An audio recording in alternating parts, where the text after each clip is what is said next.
The world's oldest person just celebrated another birthday. Any guesses how many candles were on that cake? And what does this have to do with retirement? Greg and Kristen Taylor of Legacy Retirement Group are back with us to talk about it. Thanks for joining us, Kristen. Good to be here. Okay, so this world's oldest person, it is a lady by the name of Emma Murano. So tell us a little about her. So Emma just turned 117 years old. So she's the last, I believe, living person from the 1800s, born in 1899. And so she lived that long, apparently, because she had a diet of 3 eggs a day, 2 raw, and 1 omelet at lunch and chicken for dinner. That's what she ate. Every single day. Every she single had this day. And diet. some raw beef. And some raw beef. I didn't see that. Yes. So that's what we have to do? Is that what you're telling us today? Your advice is go grab some beef and start gnawing on it, right? You'll be 120? I You couldn't know- do it. I have to couldn't have do it. mine well done. The point of the story, though, is, I mean, she's the oldest of all her siblings. They lived into their 90s, her siblings. She even had a couple sisters that lasted to 100. And so you just don't ever know, how long it is that you're going to have to stretch out these retirement years, right? I'm sure she never intended to live 117 years. Right, you always hope you're going to live a long life, but you never know. And the bottom line of it all, too, is this is a great example of the women live longer than men. So Yes. we've got to make our dollars stretch even further a lot of times. Yeah, her husband, estranged, but her husband, nonetheless, died in the 70s. So look Okay. how long she's lived on her own. Yeah, it's been a long time. Greg, I'm sure you run into that a lot, trying to figure out that plan for people. We really do, and it's amazing.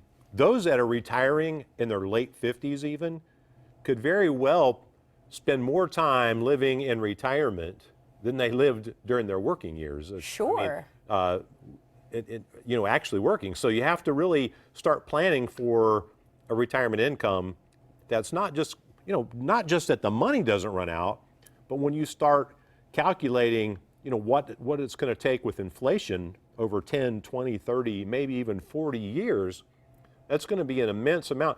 You're going to need, if you live 40 years in retirement, you will need more than double what you started with. That's crazy. That is crazy. It's crazy to think about. So what has she been doing, do you think, to be able to afford living that long? I mean, you've got a roof over your head and food. I mean, just the basic things, then living life, too.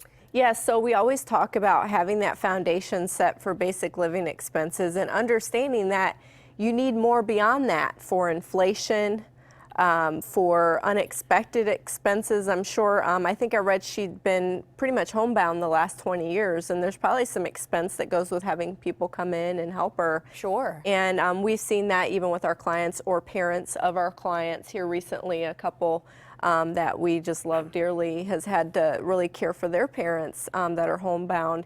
And so, just really accounting for those things in your overall plan. And the way we look at accounting for that is in your investment strategy, because even though you're retired and you're not necessarily tucking away dollars like you did in your working years, you definitely want to see those dollars grow. Often we talk about Yes, you withdrawing do. money, having the spending plan and all that. That's all fine and well, but you still do need some growth as a part of your plan.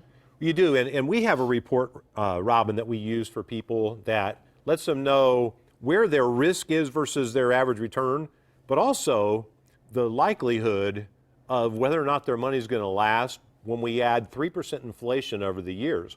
Okay. We just had a family come in. Their report said 52%. We were able to make some tweaks to that and get them to 97%. So quite a big difference to be able to see your income growing by 3% a year for the rest of your life. It takes away a little of that anxiety. Yes. It Because does. that's what we're all afraid of. The running out of money. You guys run into it every day.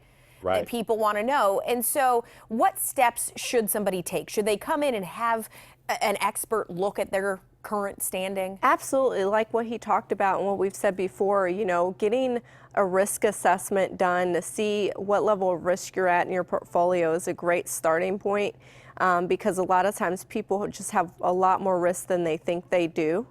And that factors into making that money last, because if you're taking unnecessary risks with your money, you can, be susceptible to those big losses. And your special offer today is a written income plan to the first 10 callers, and this is a great starting point for a lot of people. It really is, and we'll do the numbers. We'll do that report to let people see what their probability is now, the way things sit, And then we can do a custom income plan for them and show them how they might possibly be able Lay to it all improve that. out, yeah. So the first 10 callers call in. We would love to sit down with them and get that in order. Okay, Greg, Kristen, thank you as always. To review today's or any of our past segments for Legacy, NBC4i.com/daytime. Click on the box that says Ohio's Retirement Coach.